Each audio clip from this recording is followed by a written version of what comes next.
Halo, Assalamualaikum. Halo, Waalaikumsalam Pak. Selamat malam. Selamat malam.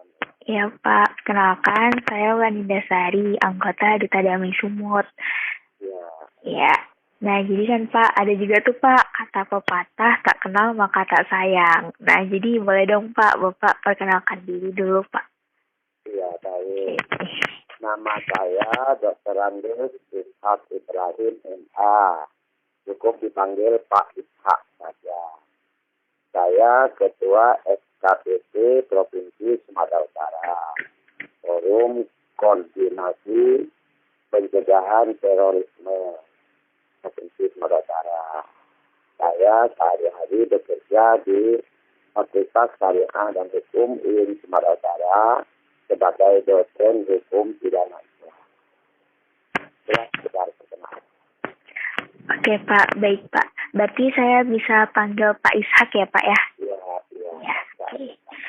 Oke, baik Pak Ishak. Sebelumnya saya mohon maaf karena meminta waktu Bapak sebentar untuk kita sharing malam ini terkait mengenai kasus yang terjadi, yaitu peledakan bom di Gereja Katedral di Makassar. Nah, apakah Bapak bersedia untuk kita sharing malam ini, Pak? Ya, bersedia. Oke, terima kasih Pak. Nah, jadi saya punya beberapa pertanyaan terkait kasus peledakan bom di Gereja Katedral di Makassar.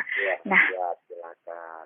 ya Pak. Yang pertama, bagaimana respon Bapak sebagai Ketua FKPT Sumatera Utara terkait kasus ledakan bom di Gereja Katedral Makassar, Pak?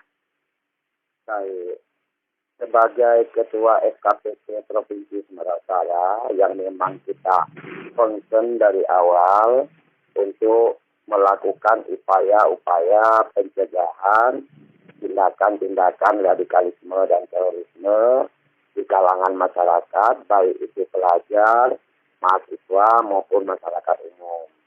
Karena kita memang sangat concern terhadap pencegahan itu, maka saya secara khusus sebagai Ketua FKPT dan semua jajaran FKPT Utara mengutuk keras pelaku tindakan pembunuhan peledakan bom bunuh diri itu, dan itu adalah tindakan biadab yang tidak bersih kemanusiaan baik terhadap diri si pelaku sendiri maupun orang lain.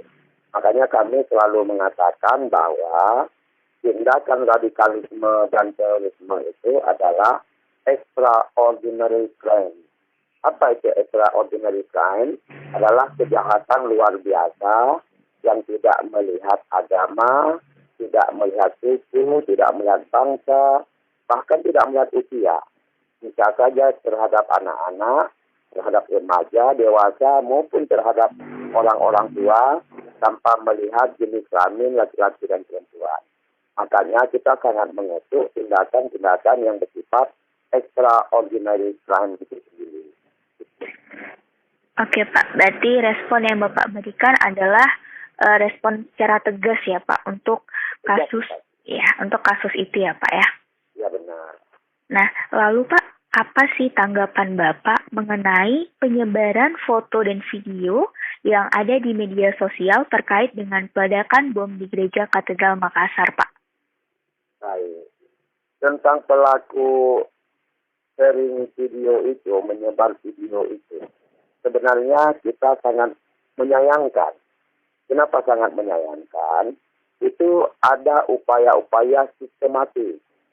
Ada orang yang memang tidak mengerti duduk persoalannya, tetapi ada orang yang mengambil kesempatan pada kasus itu dengan menyebarkan video-video seperti itu akan menimbulkan kekhawatiran, ketakutan, kecemasan di tengah-tengah masyarakat. Dan itu yang sangat diinginkan oleh pelaku tindakan teror dan kelompok-kelompok yang bersifat radikal terorisme yang sangat menginginkan ketidaknyamanan, ketakutan, kecemasan di tengah-tengah masyarakat. Maka saya secara pribadi sebagai Ketua FKPT menghimbau kepada masyarakat apabila mendapat kiriman video itu, silakan dihapuslah dengan segera dan mohon saya menghimbau mohon jangan lagi diteruskan ke orang lain. Cukup sampai di tangan orang itu saja, lalu hapus saja dia. Saya hari ini sudah ada lebih dari 13 kali menerima video yang sama, foto yang sama, tapi tidak pernah saya teruskan dan langsung saya hapus. Setiap saya terima langsung saya hapus. Dan saya menghimbau kepada semua masyarakat Sumatera Utara pada umumnya, apabila menerima foto-foto, video-video tentang peristiwa itu, mohon segera dihapus dan jangan lagi ke orang lain. Karena itu akan menimbulkan kekacauan, ketakutan, kecemasan, dan ketidaknyamanan dengan masyarakat. Oke Pak, jadi yang dapat kita lakukan jika kita menerima foto ataupun video itu cukup sampai di kita dan setelah itu kita hapus untuk menghilangkan jejak ya Pak ya. Oke Pak, selanjutnya Pak, menurut Bapak, strategi apa yang dapat Bapak berikan kepada masyarakat dalam menyikapi kejadian ledakan bom di gereja katedral di Makassar, Pak? Ya baik. Saya menghimbau masyarakat untuk tetap tenang, tidak terpengaruh, tidak terpancing, apalagi orang-orang yang ingin memancing sara, benturkan antar satu agama dan agama lain, mengatasnamakan ini Islam, ini Kristen, Katolik, Protestan, Hindu, Buddha, dan sebagainya. Jangan terpancing. Mari kita kuatkan persatuan bersama bangsa, sama masyarakat Sumatera Utara secara khusus, masyarakat Indonesia secara umum. Kita tutup mata, tutup telinga dari pengaruh-pengaruh orang yang ingin mengadu domba. Jangan dengarkan apapun kata mereka yang ingin memancing-mancing kehangatan, memancing-mancing kerusuhan, sehingga menimbulkan konflik-konflik antar masyarakat dan antar agama. Jadi sikap yang terbaik menurut saya, jangan peduli apapun kata orang, jaga ketenangan, jaga emosi, jangan terpancing bahwa yang melakukan itu adalah agama tertentu, tidak. Itu hanya orang-orang yang tidak sadar diri melakukan bom bunuh diri. Karena mereka umumnya yang melakukan seperti itu sudah terpapar doktrin radikalisme terorisme. Karena mereka sudah terpapar, maka mereka mampu, sanggup, dan tega melakukan perbuatan itu. Kenapa? Karena sudah didoktrin oleh doktrin-doktrin yang salah oleh para pelaku terorisme. Baik Pak, berarti kesimpulan yang dapat saya berikan adalah kita harus bijak ya Pak ketika kita tahu apa yang harus kita lakukan, dan itulah pentingnya kenapa kita harus mencari informasi yang valid dan apa yang jalan yang harus kita ikuti gitu ya Pak. Enggak sembarangan kita langsung menerima informasi yang kita dapatkan, langsung kita memperspektifkannya dari satu sudut pandang ya Pak ya. Ya benar. Oke Pak. Lantas menurut Bapak nih, apakah kejadian ledakan bom di gereja Katedral Makassar ada kaitannya dengan kasus penangkapan terorisme di Sumatera Utara beberapa hari lalu, Pak? Itu memang satu hal yang sangat-sangat sensitif dan sangat susah untuk diprediksi. Kenapa? Memang jaringan terorisme ini, mereka punya yang disebut dengan sel tidur. Sel tidur itu artinya mereka diam, tidak bergerak, silent, tapi di saat-saat tertentu mereka muncul langsung meledak. Nah, apakah ini memang adalah sel tidur dari jaringan-jaringan yang sudah ditangkap itu? Atau ini adalah individual? Atau ini kelompok yang berafiliasi kepada kelompok jaringan radikal terorisme? Nah, ini belum bisa kita ambil kesimpulan. Ya, saya berharap aparat keamanan Republik Indonesia, dalam hal ini Polda Sumatera Utara dengan aparat-aparat intelnya, atau juga dengan aparat-aparat yang berasal dari Densus 88, mungkin bisa mengungkap nanti satu saat apakah ini jaringan sel tidur atau jaringan aktif, atau ini adalah sel-selnya kelompok-kelompok radikal terorisme yang berafiliasi pada ISIS, Boko Haram, Taliban, atau lain-lainnya. Itu memang kompleks sekali dan sulit kita menjawabnya apabila tidak dilakukan penelitian yang dalam. Tentunya yang melakukan penelitian ini adalah aparat-aparat pemerintah yang memang mereka ditugaskan untuk itu, seperti Polda, Densus 88 atau lain.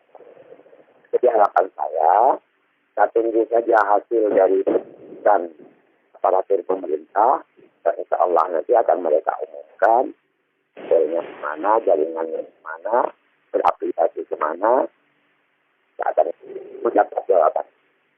Oke Pak, berarti masih dalam proses penyelidikan lebih lanjut ya Pak ya? Iya.